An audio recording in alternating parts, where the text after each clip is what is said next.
আপনারা দেখছেন ব্যাটারি বাজার, Krishnanagar, Nadia. Welcome to Battery Bazaar. Gets in Bay. Get the complete Lucent battery solar. Visit us in Krishnanagar or call us today. Welcome to Battery Bazaar. We have everything you need. Let's power a greener future. Battery বাজার সব ধরনের ব্যাটারির একমাত্র বিশ্বস্ত প্রতিষ্ঠান। আমাদের ঠিকানা হল হাতারপাড়া, কৃষ্ণনগর, নদিয়া। দাদা, আজকে কি অভিযোগ হয়েছে?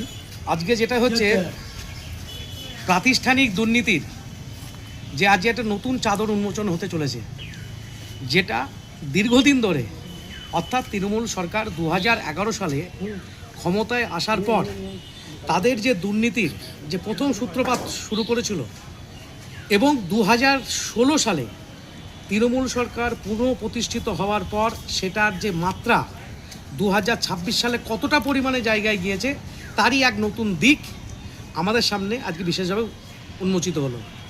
যে সমস্ত মানুষরা এইটার জন্য দীর্ঘদিন ধরে লড়াই করে এসছেন এবং লড়াইয়ের জায়গাটা এমন পর্যায়ে ছিল যে তারা বিভিন্ন জায়গায় বিভিন্ন আধিকারিকদের সাথে যোগাযোগ করেও, পুলিশ প্রশাসনে যোগাযোগ করেও তারা তাদের কথা কোনো রকম শোনেনি। সেই সমস্ত মানুষজন আজকে এখানে রয়েছেন, তাদেরকে এমনভাবে কাউকে কোপ করা, কাউকে প্রাণে মারা, বিভিন্ন দিক থেকে সেই সমস্ত করে এসেছিল তৃণমূল সরকার।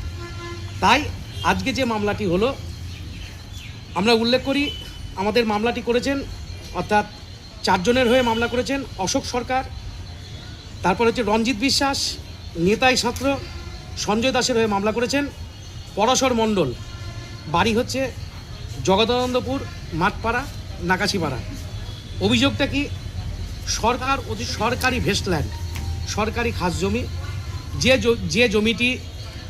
যে জমিটি অর্থাৎ খৈতান নামক একটা কোম্পানির লিজ নিয়েছিল অর্থাৎ সুগার মিল বা আখ চাষের জন্য 2005-6-7 নাগাদ তাদের কার্যকলাপ সমস্ত বন্ধ হয়ে যায় এবং তাদের কার্যকলাপ বন্ধ হয়ে যাবার পর সেখানে অর্থাৎ তার পরবর্তীতে ক্ষমতায় আসে 2011 সালে তৃণমূল সরকার ক্ষমতায় আসার সঙ্গে সঙ্গে এই সমস্ত আসামিদের প্রভাব প্রতিপত্তি দিনকে দিন বৃদ্ধি পেতে থাকে। 16 সালে তার মাত্রা অন্য রূপ নেয়।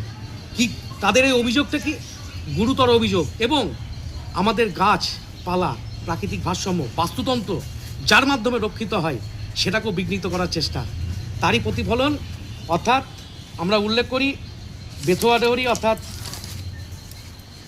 24 নম্বর নাকাশিপাড়া মৌজার 1100 বিঘে সরকারি খাস জমি, যা পূর্বে জাতীয় সড়ক NH-34 ছিল, বর্তমানে NH-12 সংলগ্ন হয়েছে।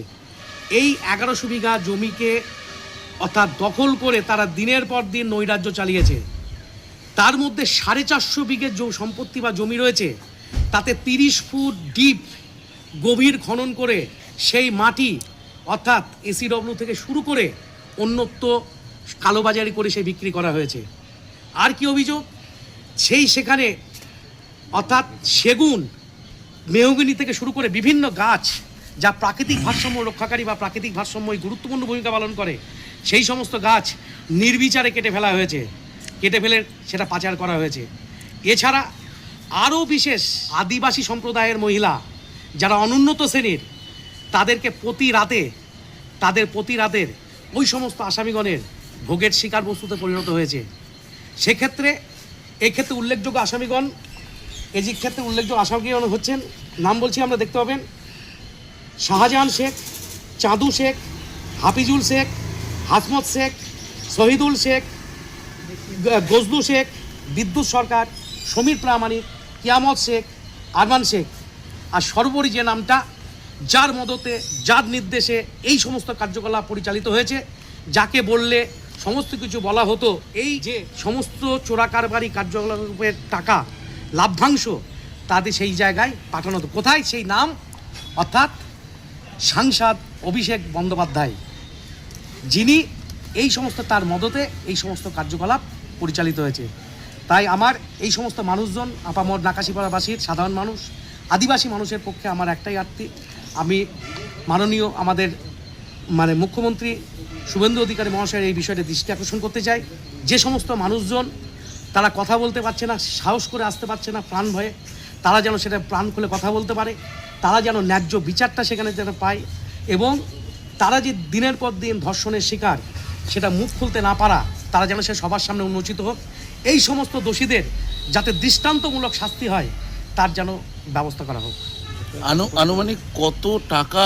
আনুমানিক মোটামুটি 1000 কোটি টাকা থেকে 1000-2000 কোটি টাকা মিনিমাম এই স্ক্যামটার পেছনে রয়েছে। 1100 বিঘা সম্পত্তি। এই টাকার যে দুর্নীতিটা বলছেন আপনি, এটা কার কাছে যেত? একটা অংশ ক্যামাক স্ট্রিটে যেত অভিষেক বন্দ্যোপাধ্যায়ের কাছে, আর আর কিছু স্থানীয় তৃণমূল নেতৃত্ব রয়েছে, তারাও এর সঙ্গে অঙ্গাঙ্গিভাবে জড়িত। আজকে কতজনের নামে আপনি? 11 জনের নামে আজকে মামলা দায়ের হলো। তাদের বাড়ি হচ্ছে সব নাকাশিপাড়া, অর্থাৎ, আর একজনের বাড়ি তো আমি বললাম, সেটা প্রকাশ মানে বলা অপেক্ষা রাখে না, হরিশ্চন্দ্র স্ট্রিট, অর্থাৎ অভিষেক বন্দ্যোপাধ্যায়, তার নামেও অভিযোগ হয়েছে। এবং তার নামেও অভিযুক্ত হয়েছে। কোন আদালতে আপনি এটা করলেন? কৃষ্ণনগর সিজিএম জেলা আদালতে তরুণ কুমার মণ্ডলের এজলাসে, যার কেস নাম্বার হচ্ছে মিস কেস 437/26, এবং উনি মামলা আজকে গ্রহণ করেছেন এবং তদন্তের জন্য উনি পুলিশ রিপোর্ট চেয়ে পাঠিয়েছেন। আগামী ডেট 27/7/26। কি কি ধারায় মামলা হয়েছে? এটা 175+3-তে এফআইআর চাওয়া হয়েছে, আচ্ছা। এবং তিনি তদন্তের জন্য নাকাশিপাড়া থানায় প্রেরণ করেছেন। এছাড়া আরেকটা কথা উল্লেখ করি, এই সমস্ত মানুষ, আমি এর আগেও নাকাশিপাড়া থানার দারোগাকেও এই বিষয়টি আমি নিজে এই সমস্ত মানুষজনের সাথে লিখিতভাবে সেখানে গিয়ে জানিয়ে এসেছিলাম। তারপরেও কিছু হয়নি? তারপরেও সেখানে কোনো কিছু হয়নি, বা আমাদের অভিযোগের সঙ্গে যোগাযোগ করে আমি এসপি মহাশয়কেও এটা জানিয়েছিলাম। কিন্তু আজকে আমি এই মামলাটা করে দিতে বাধ্য হলাম, কারণ এই সমস্ত মানুষজন রয়েছে, তাদের দিকছে, কারণ তারা বিভিন্নভাবে হুমকির শিকার হচ্ছে, তাদের প্রাণে মারার শিকার হচ্ছে, কিন্তু তারা সমস্ত কিছু উপেক্ষা করে আজকে এখানে উপস্থিত হয়েছেন। আমাদের সঙ্গে উঠে রয়েছে কনভেনার নাকাশিপাড়া দেবু, আমাদের মণ্ডল প্রেসিডেন্ট নাকাশিপাড়ার আশিস মণ্ডল। এবার তাদের বক্তব্য কিছু সংক্ষিপ্ত একটুখানি যদি শোনেন। আমার নাম শীর্ষেন্দু দাস, কৃষ্ণনগর জজকোর্ট আইনজীবী।